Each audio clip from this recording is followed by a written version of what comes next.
नमस्कार दोस्तों, आज हम घनाकृतियों के आयतन के बारे में पढ़ेंगे। क्या पढ़ेंगे? घनाकृतियों के आयतन के बारे में।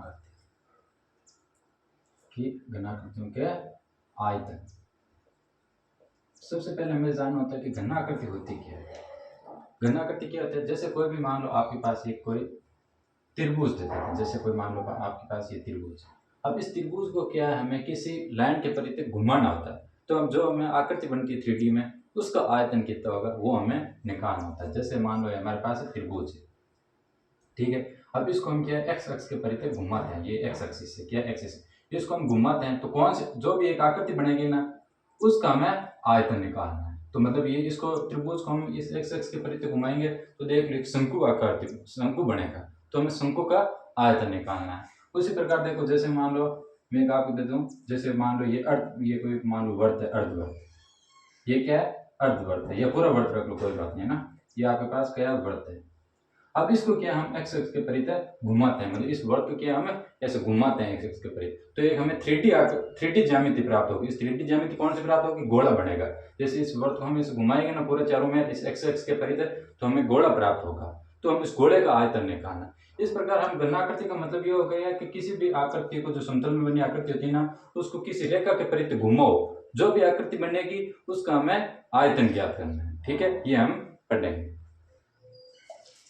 अब जैसे मैं आपको एक एग्जांपल समझाता हूँ, ठीक। अब जैसे मान लो ये है कोई परवल है, ठीक। हमें क्वेश्चन दे रखा है, जैसे ये परवल है, इस परवल को क्या करना है, हमें एक्स अक्ष के परिधि घुमाना है। जैसे ये परवल इस एक्स अक्ष को घुमाना है। ये तो देखो डी में ज्यामिति मतलब छोटी 2D बनाई हुई है। अब इसको हम घुमाएंगे ना तो ये 3D आकृति बनेगी। आप सोचो, ऐसा कल्पना करो, ऐसा एक प्याले की समान आकृति बन जाएगी। इस परवल को आप ऐसे घुमाओगे, एक प्याले की समान आकृति बन जाएगी 3D में। उस 3D जो आकृति बनती है ना, उसका हमें आयतन निकालना है। और जो आकृति बनेगी ना, उसको हम घनाकृति कहते हैं। जो इसको किसी भी ज्यामिति को हम किसी रेखा के सापेक्ष घुमाते हैं तो हमें जो भी आकृति प्राप्त होती है उसको हमें घनाकृति कहते हैं। और उस घनाकृति का हमें आयतन निकालना, वो कैसे निकालते हैं हम देखते हैं। ठीक है, घनाकृतियों के आयतन क्या पढ़ेंगे हम? घनाकृतियों के आयतन। घनाकृतियों के आयतन, इसके लिए हमें सीधे सूत्र याद रखने होते हैं। 2-3 सूत्र होते हैं, डायरेक्ट याद रखो और उससे हमें सीधे जो भी ज्यामिति हम किसी रेखा के सापेक्ष घुमाएंगे, जो भी हमें आकृति बनेगी उसका हम आयतन निकाल सकते हैं। क्या क्या सूत्र है देखो, पाई वाई स्क्वायर और dx इंटीग्रेशन। ठीक है, ये होता है आयतन का सूत्र। इसमें क्या है, जब हम किसी भी घनाकृति को एक्स अक्ष के परिधि घुमाते हैं, जो भी आकृति बनती है उसका आयतन निकालने का यह सूत्र होता है। क्या होता है? पाई वाई स्क्वायर dx। आप सीधे याद रखो। और यहाँ पे हम x की लिमिट लगाएंगे, क्योंकि x के सापेक्ष समाकलन करें। तो यहाँ पे x के बराबर a, x बराबर a, मतलब यहाँ पे x की लिमिट लगाएंगे। वो हम देखेंगे क्वेश्चन में कैसे लगाते हैं। ये भी हम फाइंड करेंगे भी x लिमिट कहाँ से कहाँ तक लगाएं। ठीक है, ये क्या है कि जब किसी भी घनाकृति को x अक्ष के परिधि घुमाते हैं, तब उसका जो भी आकृति बनेगी ना, उसका आयतन कितना होगा, तो ये सूत्र होता है। ठीक है, और अगर किसी घनाकृति को हम किसी भी आकृति कोई होती है ज्यामिति, उसको हम y अक्ष के परिधि घुमाते हैं, तो जब भी हमें घनाकृति प्राप्त होगी उसका आयतन कितना होगा, उसके लिए भी एक सूत्र होता है। क्या होता है वो सूत्र? कि भाई यहाँ पे y के पाई एक्स स्क्वायर dy, ये आप याद रखो। क्यों y अक्ष के परिधि घुमाए? किसके अक्ष घुमाए? y अक्ष के परिधि, तो इसलिए हमें y लिखना। और y के सापेक्ष समाकलन कर रहे हैं, इसलिए y की लिमिट लगाना। जैसे c से लेकर y बराबर d तक, यहाँ पे y की लिमिट लगाएं। क्यों? यहाँ पे y के सापेक्ष। ये क्या है कि जब हम किसी भी ज्यामिति को y अक्ष के परिधि घुमाते, किसके अक्ष? y अक्ष के परिधि, मतलब y अक्ष के चारों में घुमाते हैं ना, तब उसको आकृति जो घनाकृति बनती है उसका आयतन कैसे निकालता है? इस सूत्र से निकालते हैं। मतलब dy लिख दो और यहाँ पे पाई एक्स स्क्वायर लिख दो और यहाँ पे y की लिमिट लिखो। y की लिमिट कैसे निकालते हैं हम क्वेश्चन से सीख जाएंगे। ठीक है, ये चीज है, इतना आपको याद होना। ये दोनों सूत्र याद होने चाहिए, पाई वाई स्क्वायर dx, पाई एक्स स्क्वायर dy। ये x अक्ष के परिधि घुमाने पर, ये y अक्ष के परिधि घुमाने पर आयतन का सूत्र होते हैं। ठीक है, अब हम एक एग्जांपल के साथ से समझते हैं।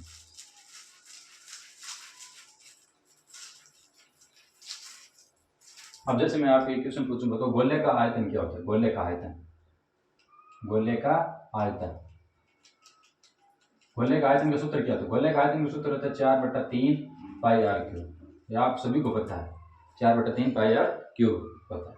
अब हम क्या है, इस घनाकृति जो सूत्र होते हैं उस फॉर्मूले से निकालते थे कि 4/3 पाई आर क्यूब आता नहीं।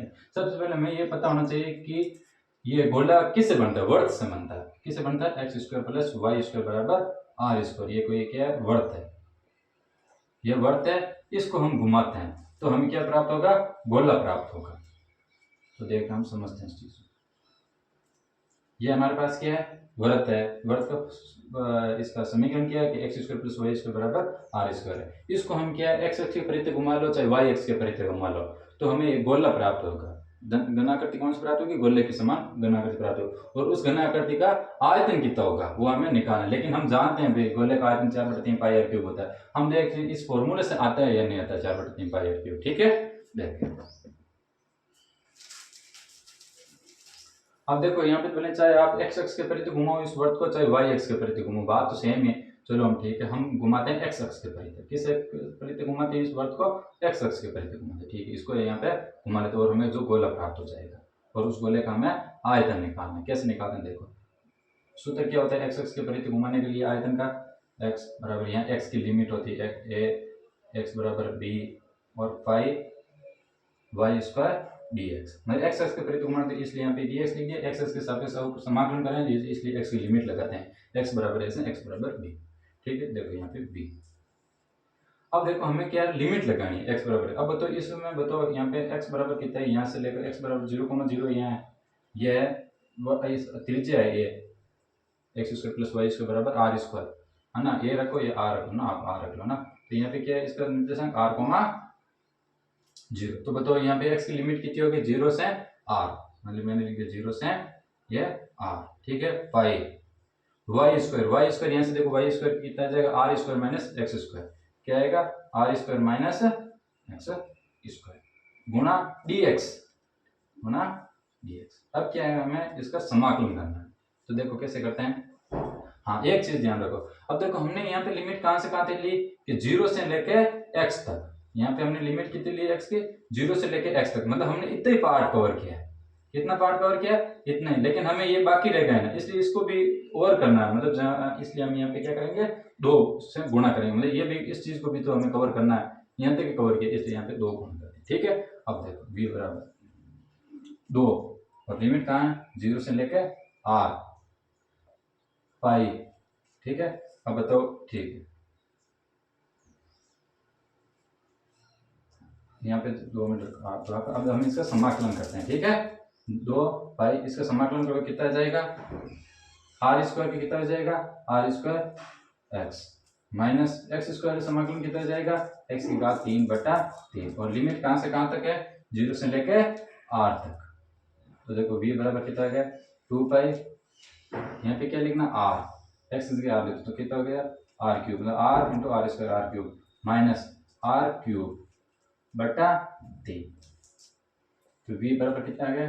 2 pi 3 are cube minus R cube. मतलब कितना आ गया? 2 आर क्यूब बटा 3। इसको सॉल्व करने देखो, 3 are cube minus 1 r cube मतलब 2 आर क्यूब बटा 3।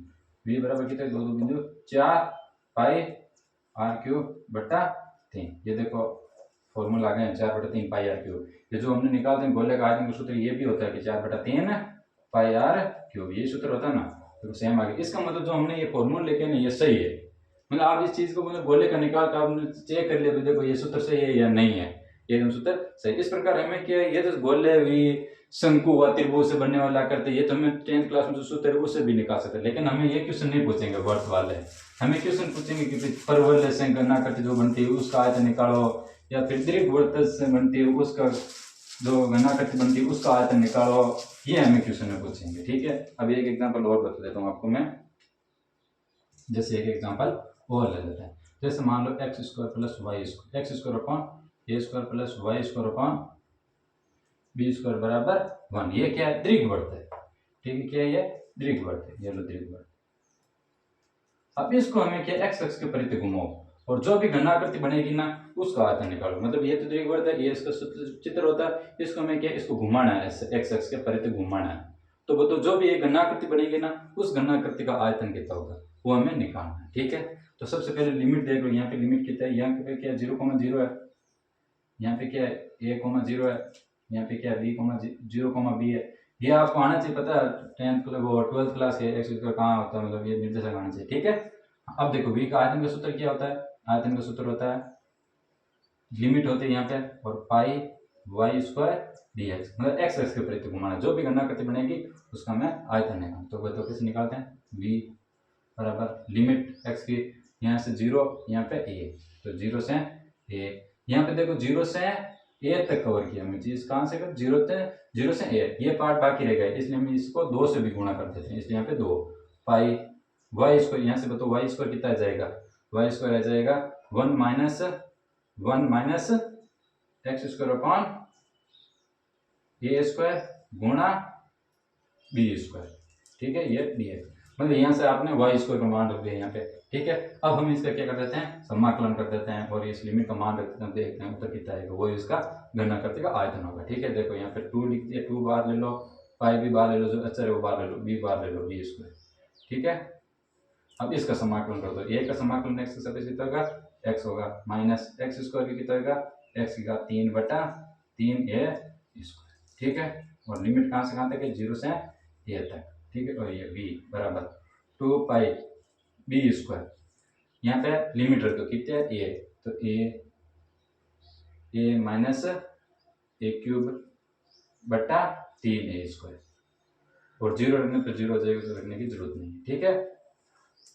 तो v बराबर कितना आ जाएगा, 2 पाई बी स्क्वायर, यहाँ पे क्या है ए क्यूब है, यहाँ ए स्क्वायर है, तो बताओ यहाँ से कट जाएगा, तो मतलब ए बचा केवल, ठीक है।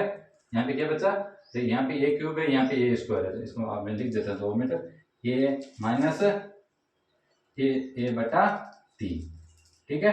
तो v बराबर कितना आ गया, 2 पाई बी स्क्वायर, 3 है माइनस ए मतलब 2 है, कितना हो गया 2 है बटा 3, ठीक है। तो v बराबर कितना आ गया, 4 पाई ए बी स्क्वायर बटा 3, ये इसका आयतन हो गया। मतलब अगर हम दीर्घवृत्त को एक्स अक्ष के परिधि घुमाएंगे ना, तो हमें इतना आयतन प्राप्त होगा, 4 पाई ए बी स्क्वायर बटा 3। अगर हमें क्वेश्चन पूछना बताओ इस अगर मतलब इस दीर्घवृत्त को वाई एक्स के परिधि घुमाते हैं तो उसका आयतन कितना होगा, वो आप खुद निकालना, देख लेना कितना उत्तर आएगा, ठीक है। ये किसी ने एक एग्जाम्पल और